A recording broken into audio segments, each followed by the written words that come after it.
নমস্কার বন্ধুরা, কেমন আছেন সকলে? আশা করি সকলেই ভালো আছেন।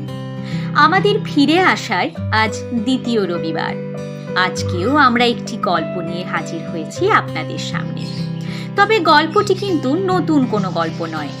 হ্যাঁ, গল্পটি একটি পুরনো গল্প। আপনাদের মধ্যে অনেকেই হয়তো আগে শুনেছেন, আবার বেশিরভাগ জনই হয়তো আগে শোনেননি। যাই হোক, এতক্ষণে আপনাদের মনে নিশ্চয়ই প্রশ্ন জাগছে, আমরা হঠাৎ পুরনো গল্প নিয়ে পড়লাম কেন? কারণটা হলো, এই গল্পটা শুধুমাত্র একটা গল্প নয়, আমাদের কাছে নস্টালজিয়ার অপর নাম। সেই প্রথম এত বড় গল্প করার সাহস দেখিয়েছিলাম আমরা। এই গল্পের সঙ্গে প্রত্যক্ষ বা পরোক্ষভাবে জড়িয়ে ছিল আমাদের তৎকালীন দলের প্রতিটি সদস্য। সেই সময় দাঁড়িয়ে একটা নতুন দলের তৈরি করা অডিও স্টোরি 1000 জন শ্রোতা শুনে নিয়েছিলেন মাত্র 3 দিনে। কিন্তু ইদানিং আমাদের চোখে পড়েছে, আমাদের লেখিকার অনুমতি ব্যতীত কিছু অসাধু লোক গল্পটিকে চুরি করে নিজেদের মতো ব্যবহার করছে। তাই আমরা আবার আপনাদের এই গল্পটি শোনানোর উদ্যোগ নিয়েছি। বন্ধুরা, ভালোবাসা তো অনেক রকম হয়। কোনো কোনো ভালোবাসা পূর্ণতা পায়, আবার কোনো কোনো ভালোবাসা পূর্ণতা পায় না। অপূর্ণ ভালোবাসা কখনো নতুন মানুষের আগমনে ফিকে হয়ে যায়, আবার কখনো কখনো মনের সংগোপনে এক গোপন কক্ষে নিজেকে বন্দি করে নেয়, বন্দি করে নিতে হয়। কিন্তু কেমন হয় যদি অপূর্ণ ভালোবাসার মধ্যে কোনো অপূর্ণতা না থাকে? কেমন হয় যদি বিরহের মধ্যেও আঁকড়ে ধরা যায়? কি অবাক হচ্ছে তো? আজকে আমরাও আপনাদের জন্য এমনই এক অবাক করা ভালোবাসার গল্প নিয়ে এসেছি। অনেক কথা বললাম, আর কথা নয়, আসুন শুনে নেওয়া যাক ভালোবাসার এক অন্যরকম কাহিনী, সায়নদীপা পলমলের কলমে অবাস্তবে।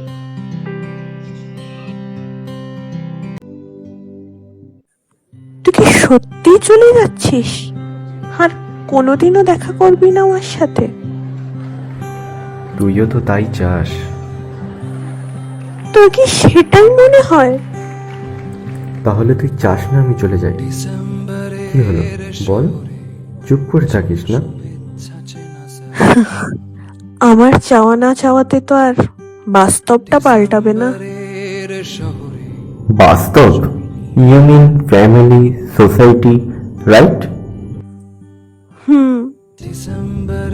রাবিশ। তোর কথা শুনে মনে হচ্ছে তোর কাছে সবকিছুই বাস্তব, শুধু আমাদের রিলেশনটা ছাড়া, আমি ছাড়া। প্লিজ আমাকে ভুল বুঝিস না। থাক প্লিজ, আমি একদম ঠিকটাই বুঝেছি রে। তুই আর চাস না আমি তোর কাছে থাকি। তোর কি সেটাই মনে হয়? মনে হওয়াটাই কি স্বাভাবিক নয়? কেন কেন আমাকে এভাবে দুর্বল করে দিস বারবার? আমারও তো ইচ্ছে করে সারা জীবন তোকে, কিন্তু কিন্তু বাস্তবটা যে বড্ড কঠিন। এইভাবে কাঁদিস না, চুপ কর প্লিজ। একবার শুধু মুখ ফুটে বল তুই কি চাস। আমার দিকে তাকা, তাকিয়ে বল। তুই কি সত্যি জানিস না আমি কি চাই? আবার তুই কি সোজাসুজি কোনো কথাই বলতে পারিস না? না, পারি না, আর পারলেও তোকে বলবো না। যা, চলে যা, আরই তোর সঙ্গে। আমার পাগলিটা। আমি পাগলি তো। আই প্রমিস ইউ, আমি তোকে ছেড়ে কোথাও যাব না। যদি তুই পালাতেও চাস, আমি তোকে এমন শক্তভাবে ধরবো, তুই ছেড়ে পালাতেই পারবি না। তাই নাকি? আর এটা যদি তোর বাস্তবে সম্ভব নাও হয়, তবে অবাস্তবেই সম্ভব করে তুলব। মানে? নাথিং।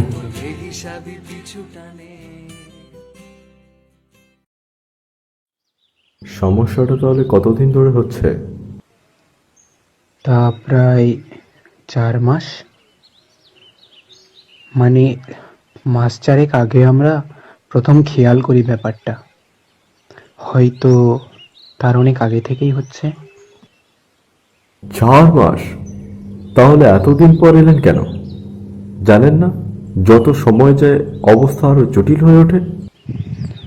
জানি ডাক্তারবাবু, কিন্তু আমরা তো কোনো ঠিক সিদ্ধান্তেই আসতে পারছিলাম না। কেউ কেউ আমাদের বলছিল কোনো গুণিন বা ফকিরের কাছে যেতে। শিলুকে নাকি ভূতে পেয়েছে। ডিসগাস্টিং। এই 21st সেঞ্চুরিতে দাঁড়িয়েও আপনার মতো একজন শিক্ষিত মানুষের কাছ থেকে এটা আশা করা যায় না। আমিও এসব বিশ্বাস করি না ডাক্তারবাবু, কিন্তু কি করব বলুন? সন্তানের বিষয়ে প্রত্যেক মা বাবাই তো দুর্বল। যৌক্তিক অযৌক্তিক সব যেন কেমন গুলিয়ে যায় তখন। সন্তান? কি হলো ডাক্তারবাবু? না, নাথিং। বলুন, আপনার মেয়ে কি পড়ে?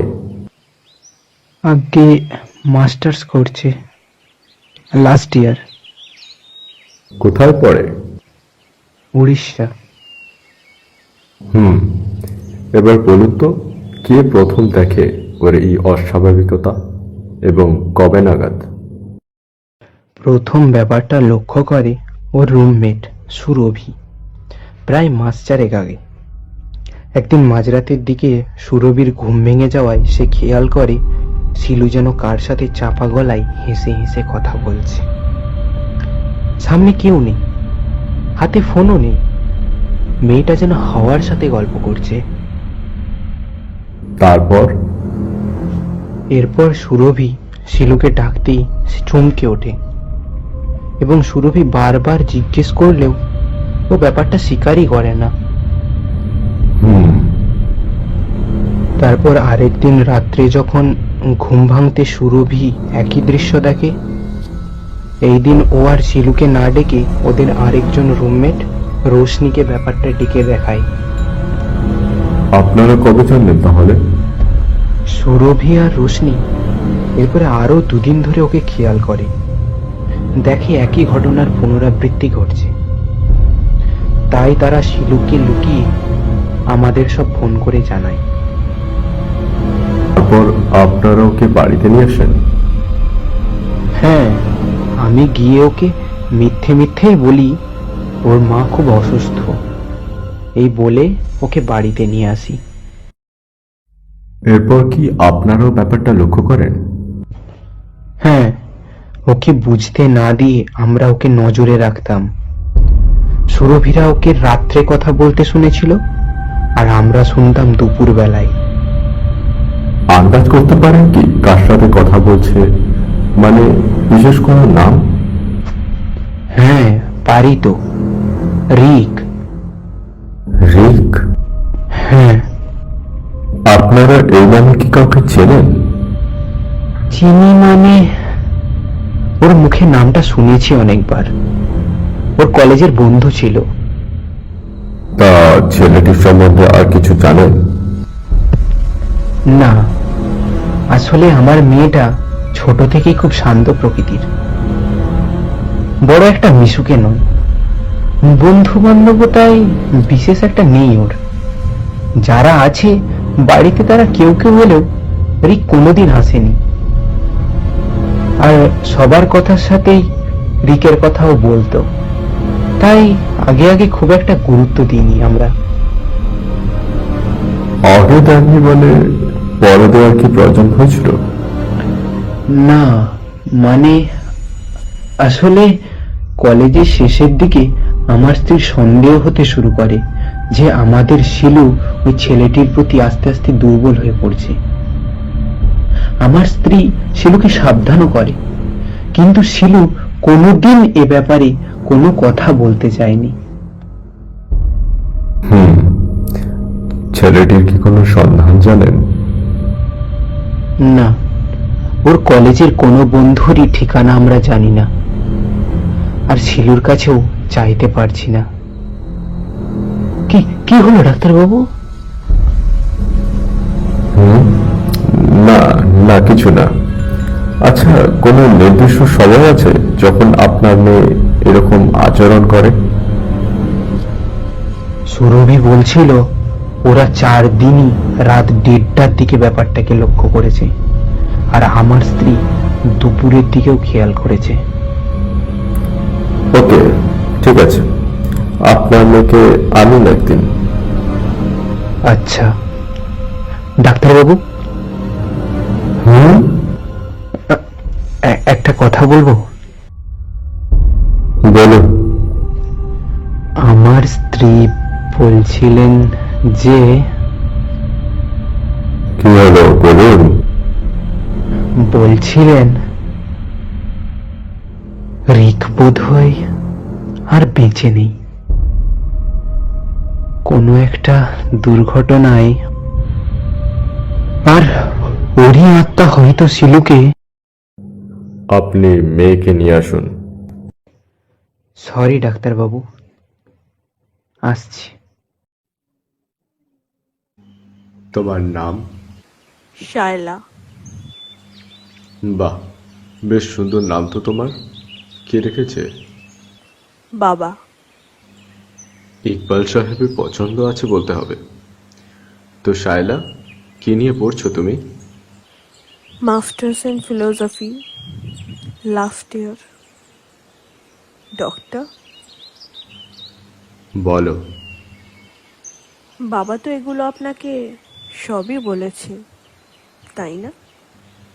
হ্যাঁ, তাও তোমার মুখ থেকে একবার শুনতে চাই। ডক্টর, আমি পাগল নই, আর আমার মাথাতেও কোনো রকম কোনো গোলমাল নেই। I am just perfect. আরে কে বলছে তুমি পাগল? আমি জানি তুমি পাগল নও। প্লিজ ডক্টর, আমি একজন প্রাপ্তবয়স্কা সুস্থ স্বাভাবিক মেয়ে, তাই আমার সাথে প্লিজ এসব ছেলে ভুলানো কথাগুলো না বলবেন না। আমি ছেলে ভোলানো কথা বলছি না। আমি সত্যিই জানি তুমি পাগল নও। পাগল কেন হতে যাবে? তোমার শুধু কোনো হ্যালুসিনেশন হয় না আমার। ও ও সত্যিই আসে আমার কাছে। কে আসে? রিক। আসে মানে? কিভাবে আসে? কি হলো বলো? চুপ করে গেলি যে? বললে আপনি বিশ্বাস করবেন না। আমি তোমায় বিশ্বাস করছি, তুমি বলো কি হলো? চুপ করে গেলে যে? তুমি কি জানো তুমি ছাড়া রিককে আর কেউ দেখতে পায় না? না জানার কি আছে, সেটাই তো স্বাভাবিক। মানে? ডক্টর, আমি আপনাকে সব বলবো, সব, কিন্তু তার আগে আপনাকে একটা প্রমিস করতে হবে। কি প্রমিস? আমার বাবাকে বোঝাতে হবে যে আমি সম্পূর্ণ সুস্থ আছি, আমি কোনো সাইকো নই, বা আমাকে ভূতেও ধরেনি। আমি আমি সম্পূর্ণ সুস্থ স্বাভাবিক একটা মানুষ। বলবেন তোমার বাবাকে? ঠিক আছে, বলবো। প্রমিস? প্রমিস। মনে রাখবেন কিন্তু। রাখবো। জানেন ডক্টর, রিককে আমি যখন সেই প্রমিসটা করতে বলেছিলাম, ও তখন ঠিক আপনার মতো করেই হেসেছিল। আমি ওকে যখনই কোনো প্রমিস করতে বলতাম, ও হাসতো আর বলতো যে আমার নাকি শরীরটাই বেড়েছে, মনটা এখনো সেই প্রাইমারি স্কুলেই পড়ে রয়ে গেছে। তুমি বুঝি ওকে সব সময় সব বিষয়ে প্রমিস করতে বলো? আসলে এটা আমার মুদ্রা দোষ বলতে পারেন। আচ্ছা, তা কোন প্রমিসটা করতে গিয়ে রিক হেসেছিল বলছিলে? ওকে যে কোনো প্রমিস করতে বললেই তো ও হাসতো। না না, একটু আগে স্পেসিফিক কোনো একটার কথা বলছিলে। ও হুম, রিক আমাকে প্রমিস করেছিল যে ও কোনোদিনও আমাকে ছেড়ে যাবে না, আর ওকে ছেড়ে আমাকেও কোথাও যেতে দেবে না। ও কি তার প্রমিস রেখেছে? হ্যাঁ, ও সত্যিই আমাকে খুব ভালোবাসে, তাই তো এত কষ্ট করে রোজ আমার কাছে আসে। কষ্ট কেন? আসলে ও এখন যেখানে থাকে সেখান থেকে এখানে আসতে ওর ভীষণ কষ্ট হয়, ভীষণ। কিন্তু ও তাও আসে। আমি ওকে বারণ করি কিন্তু ও শোনে না। চিরকালই ছেলেটা বড্ড জেদি। ও কোথায় থাকে? আমি আমি ঠিক জানি না ডক্টর, ও আমাকে কিছুই বলেনি। ও বলে সেখানের কথা নাকি আমাকে জানতে নেই। কেন? বলেনি। কি হলো, কাঁদছো কেন? জানেন ডক্টর, ও আসে বলে আমার ভালো লাগে, খুব ভালো লাগে। কিন্তু কিন্তু তাও কেন জানি না আমি ঠিক খুশি হতে পারি না। কেন? তুমি তো ওকে ভালোবাসো। বাসি তো, খুব ভালোবাসি। কিন্তু যখনই মনে পড়ে যে আমার জন্য, শুধু আমার জন্য ওর প্যারেন্টসকে এত বড় আঘাত দিল, তখন কিছুতেই নিজেকে ক্ষমা করতে পারি না। উফ, আল্লাহই জানেন ওরা এখন কেমন আছে। চোখ মোছো। তুমি কি চেনো ওর প্যারেন্টসকে? ওর বাবাকে চিনি না, আঙ্কেল বাইরে থাকতেন। তবে আন্টিকে চিনি, খুব সুইট উনি। আমার সাথে একবার বাজারে দেখা হয়েছিল, খুব মিষ্টি করে কথা বলেছিলেন আমার সাথে। আসলে আসলে তখন তো উনি আমায় ঘৃণা করতেন না। উনি কি তোমাকে এখন ঘৃণা করেন? হুম, আসলে আমাদের রিলিজিয়ন তো আলাদা, তাই আমাদের রিলেশনের ব্যাপারটা জানার পর থেকে আন্টি আমাকে ঘৃণা করেন। হুম। ডক্টর, রিলিজিয়ন আলাদা বলে ফিলিংস আসা কি করে আটকাবো? তবুও তো দুটো বছর মনের মধ্যে নিজেদের ফিলিংস চেপে রেখেছিলাম দুজনেই। তারপর তারপর একদিন এক দুর্বল মুহূর্তে দুজনের কাছে কনফেস করে ফেলি। ঠিক তো চিরকালই জেদি। ও যখন জানতে পারলো যে আমিও ওকে, ও আর কোনো বাধা মানতে চায়নি। অনেকবার বোঝানোর চেষ্টা করেছিলাম যে আমাদের ফ্যামিলি, সোসাইটি, এরা কেউ মেনে নেবে না আমাদের এই রিলেশনটা।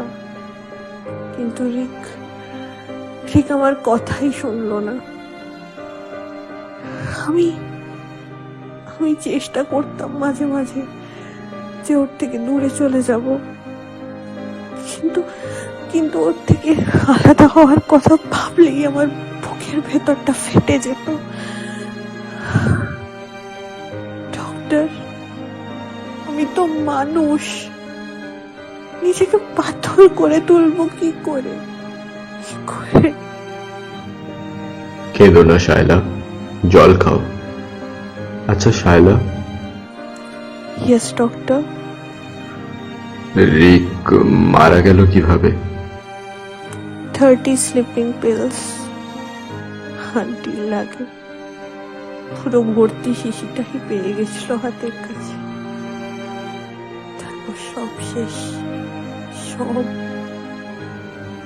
ও কেন নিজেকে শেষ করে দিয়েছিল কিছু জানো? আমি ঠিক জানি না, তবে তবে আন্দাজ করতে পারি। ও একবার আমাকে বলেছিল আমাদের একসাথে থাকাটা যদি বাস্তবে সম্ভব না হয় তবেও অবাস্তবেই সেটাকে সম্ভব করে তুলবে। করলেও তাই। তুমি কি আন্দাজ করতে পারো বলছিলে জানো? বলছি, যেদিন সেই ঘটনাটা ঘটে সেদিন আন্টি মানে রিকের মা আমায় ফোন করেছিলেন। উনি আমায় ফোন করে বললেন রিক নাকি ছোটবেলার থেকে অন্য একজনকে ভালোবাসে, সে মেয়েটি ওর বাগদত্তা। আর আমি নাকি রিকের মাথা খেয়ে নিয়েছি, রিককে বশীকরণ করেছি, আরো কত অপমানজনক কথাবার্তা বললেন উনি। এমনকি উনি আমার প্যারেন্টসকেও। সামলাও নিজেকে, বলো তারপর কি হলো? অপমানে তখন মাথা ঘুরছিল আমার, আমি আর নিতে পারছিলাম না জাস্ট। তবু আমি ওনাকে কিছু বলিনি, ফোনটা কেটে সুইচ অফ করে দিই শুধু। তারপর কাঁদতে কাঁদতে কখন যেন ঘুমিয়ে যাই। ভীষণ কষ্ট হচ্ছিল তখন। আমার ঘুম ভাঙে আমার রুমমেট রোশনির ডাকে, ডিনার করার জন্য ডাকছিল। আমি গেলাম না, জানালার ধারে এসে বসলাম। মনে হচ্ছিল যেন পাগল হয়ে যাব। এরপর আবার কখন যেন ঘুমিয়ে যাই। পরের দিন সকালে ঘুমটা ভাঙতেই ফোনটা অন করি, আর সাথে সাথে একের পর এক মিসড কল অ্যালার্ট ঢুকতে থাকে। দেখি রিকের 52টা মিসড কল। কিন্তু তারপর যখন কলেজের অন্যান্য বন্ধুদেরও অনেকগুলো করে মিসড কল দেখলাম, তখনই আমার মনটা কেমন যেন কু ডাকতে শুরু করে দিল। তারপর এক বন্ধুকে ফোন করতেই খবরটা পেলে, তাই তো? হ্যাঁ, আমারও তখন মনে হয়েছিল নিজেকে শেষ করে দিই। আমার রুমমেট রশনি আর সুরভি না থাকলে আমিও হয়তো তাই করে বসতাম। কিন্তু পরে ভেবে দেখেছি, আমি যদি মরে যাই তাহলে তো আরো দুটো মানুষ মরে যাবে, আমার বাবা আর মা। রিক এই ভুলটাই করলো, ঠিক এই ভুলটাই। ওর মা বাবা এখন কেমন আছেন কে জানে। আন্টির উপর সেদিন ভীষণ রাগ উঠে হয়েছিল, এটা সত্যি কথা। কিন্তু ওনার যে ক্ষতিটা হলো তুলনায় আমার অপমান তো নেহাতি তুচ্ছ। মা হিসেবে উনি যা ভালো বুঝেছিলেন উনি হয়তো সেটাই করেছিলেন, কিন্তু রিক বোকার মতো। জানেন ডক্টর, আমার কি মনে হয়? আমার মনে হয় সেদিন আন্টির সাথে আমার যা কথাবার্তা হয়েছিল সেগুলো নিশ্চয়ই আড়াল থেকে শুনেছিল, আর তাই হয়তো। রিক ঠিক কবে থেকে তোমার কাছে আসছে? প্রমিসটা মনে আছে তো ডক্টর? কোন প্রমিস? বাহ, এর মধ্যেই ভুলে গেলেন। যাই হোক, মনে করিয়ে দিচ্ছি আবার, আমার বাবাকে ঠিক কি বলবেন। আমার মনে আছে। গ্রেট। তাহলে আমার গল্পটা কেমন লাগলো ডক্টর? বেশ থ্রিলিং না? আরে চমকে উঠলেন যে? অবশ্য চমকানোরই কথা, এরকম কেস আগে কখনো পাননি, তাই না? শায়লা? ইয়েস ডক্টর, আমি আপনাকে একটা একটা গল্প বললাম, জাস্ট নাথিং এলস। রিক আমার কাছে আসে না। রিক মরে গেছে। একটা মরা মানুষ কি করে আসবে? তাহলে তুমি কার সাথে কথা বলো? রিক আমার হ্যালুসিনেশন নয় ডক্টর, রিক আমার ইমাজিনেশন। ইমাজিনেশন? ওকে, আমি পরিষ্কার করে বলছি, ডক্টর রিক মারা যায়, আমি ওকে শেষ দেখাটাও দেখতে পাইনি। আমার ভীষণ ভীষণ কষ্ট হতো, দম বন্ধ লাগতো। আমার সবসময় মনে হতো রিক রিক বেঁচে আছে, ও ঠিক বেঁচে আছে। ওর সাথে প্রতিদিন রাত্রে আর ছুটির দিনগুলো দুপুরে কথা হতো। তাই ওই সময়গুলো আরো নিজেকে পাগল পাগল লাগতো। কেমন কেমন যে লাগতো আমি আপনাকে ঠিক বলে বোঝাতে পারবো না। তাই তাই নিজেকে এই দম বন্ধ অবস্থা থেকে মুক্তি দিতে আমি শুরু করলাম এই খেলাটা। হ্যাঁ, খেলাই তো। সবাই যখন রাত্রে ঘুমিয়ে পড়ে তখন আমি আমার চোখের সামনে কল্পনা করে নিই। আমি কল্পনা করে নিই যে রিক আমার সামনে বসে আছে, আর আমার সেই কল্পনার রিকের সামনে আমার সারা দিনের সুখ দুঃখ সব কিছু উজাড় করে দিই, ঠিক যেমনটা আগে করতাম। কোনটা সত্যি তাহলে? আপনার যেটা পছন্দ হবে। যদি বলি দ্বিতীয়টা? তাহলে বলবো ডক্টর, আমি জানি আমি মানসিক বিভ্রমের শিকার, আর আমি এও জানি যে আপনি চাইলেই আমাকে সারিয়ে তুলতে পারেন। কিন্তু ডক্টর, আমি চাই না আপনি আমাকে সারিয়ে তুলুন, আমি চাই না। কেন, তুমি কি সুস্থ হতে চাও না? আমি রিককে ভুলতে চাই না ডক্টর, আমি রিককে ভুলতে চাই না। আপনি যদি আমার মন থেকে স্মৃতিগুলো মুছে দেন, তাহলে বিশ্বাস করুন আমার জীবনটা আরো বেশি করে শূন্যতায় ডুবে যাবে।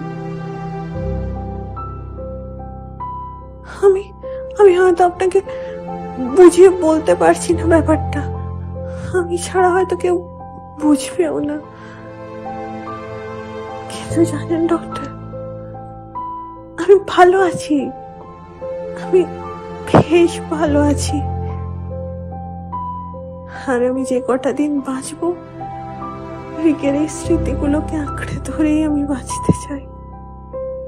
আমি এমন করেই ভালো থাকতে চাই, রিককে নিয়ে আমি বেঁচে থাকতে চাই।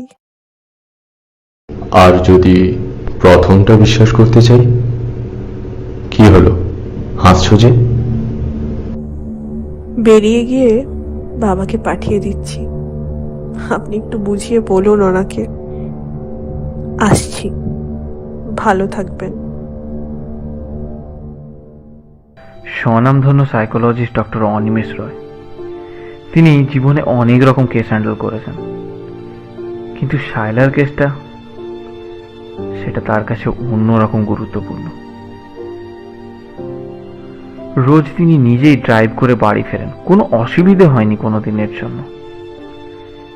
কিন্তু আজ কেন জানি না বেসামাল হয়ে পড়ছেন তিনি মাঝে মাঝে, চোখ দুটো ঝাপসা হয়ে আসছে। আগে তিনি চাকরি করতেন মেডিকেল কলেজে, কিন্তু বছর খানেক আগে তার পরিবারে ঘটে যাওয়া এক দুর্ঘটনার দরুন চাকরি ছেড়ে দিয়ে এখন বাড়িতেই থাকেন, প্রাইভেটে প্র্যাকটিস করছেন। চাকরি সূত্রে তাকে বিভিন্ন মেডিকেল কলেজগুলোতে ঘুরতে হতো, আর এখানে বাড়িতে তাদের একমাত্র ছেলে ঋগ্বেদ ওরফে রিককে নিয়ে থাকতেন তার স্ত্রী অদিতি। একদিন হঠাৎ করে অদিতি ফোন করে তাকে জানান যে তাদের ছেলে একটি মুসলিম মেয়ের খপ্পরে পড়েছে। ব্যস্ততার দরুন ডক্টর রয় এইসব নিয়ে মাথা না ঘামিয়ে অদিতিকে বলেছিলেন সবকিছু সামলে নিতে। ছেলে তাদের খামখেয়ালি ছিল, কিন্তু অবাধ্য নয়। সে মাকে শর্ত দেয় সে তার প্রেমিকাকে বিয়ে করবে না, কিন্তু পরিবর্তে তাকে যেন অন্য কাউকে জীবনসঙ্গী নির্বাচন করতে না বলা হয়। এদিকে অদিতি নিজের ছোটবেলার বান্ধবী শ্রীতমাকে কথা দিয়ে রেখেছিলেন যে তার মেয়েকে নিজের বৌমা করবেন। রিক একথা আগে থেকে জানতো না। জানার পর তাই মা ছেলের এই দ্বন্দ্বের মাঝে একদিন অদিতি রিকের সেই বান্ধবীটিকে ফোন করে অপমান করেন। তিনি ভেবেছিলেন এরপর মেয়েটা তার ছেলের জীবন থেকে হয়তো সরে যাবে। রিক বোধহয় আড়াল থেকে এই কথোপকথন শুনে নেয়। ডক্টর রয়ের চোখে আর প্রায় কিছুই দেখা যাচ্ছে না এখন। কোনো রকমে এক হাতে স্টিয়ারিং ধরে তিনি অন্য হাতে চোখ মুছলেন নিজের। অদিতি যখন তাকে ফোন করেছিলেন তখন তিনি যদি একবার এসে ঠান্ডা মাথায় দুজনের সাথে কথা বলতেন, হয়তো দুর্ঘটনাটা এড়ানো যেত। বড্ড অভিমানী ছিল ছেলেটা। সুইসাইড নোটে শুধু লিখেছিল, মা, তুমি এটা কি করলে? আজ প্রায় বছরখানেক হতে চলল অদিতি মানসিক ভারসাম্যহীন। সারা বাড়ির আনাচে কানাচে তিনি যেন দেখতে পান রিক দাঁড়িয়ে আছে, যেন তাকে প্রশ্ন করছে। এটা কি করলে মা? এটা কি করলে? বেশ কয়েকবার আত্মহত্যারও চেষ্টা করেছেন অদিতি, সফল হননি। এখন বাড়িতে দুজন আয়া থাকে তার দেখাশোনা করার জন্য। যথাসাধ্য চিকিৎসা করা সত্ত্বেও অদিতির অবস্থার অবনতি হচ্ছে দিনকে দিন। ডক্টর রয়ের চোখ দুটো আবার ঝাপসা হয়ে উঠল। তিনি চোখ দুটো মুছতে যাবেন, এমন সময় গাড়ির ভেতর থেকে একটা খুব চেনা গলায় যেন কেউ বলে উঠল, দেখে চালাও বাবা, সামনে ট্রাক। এতক্ষণ আপনারা শুনছিলেন রাইজ টু ফেম টেলস আইল্যান্ডের আজকের বিশেষ নিবেদন অবাস্তবে, কলমে সায়নদীপা পলমল। আজকের গল্পে শায়লার ভূমিকায় রয়েছে সায়নদীপা, রিক ও ডাক্তারের ভূমিকায় রয়েছে মৃণাল, বাবার ভূমিকায় রয়েছে অনিমেষ, কথকের ভূমিকায় রয়েছে অর্ণব, সূত্রধর হিসেবে রয়েছি আমি শ্রেয়া, আবহতে রয়েছে অর্ণব, এডিটিংয়ে রয়েছে অনিমেষ ও রাজা, পোস্টার ডিজাইনে রয়েছে শুভজিৎ। আমাদের এই প্রচেষ্টা যদি আপনাদের ভালো লেগে থাকে তাহলে অবশ্যই গল্পটি লাইক করবেন, কমেন্ট করবেন, শেয়ার করবেন এবং আমাদের চ্যানেলটি সাবস্ক্রাইব করবেন। ধন্যবাদ বন্ধুরা, সবাই ভালো থাকবেন।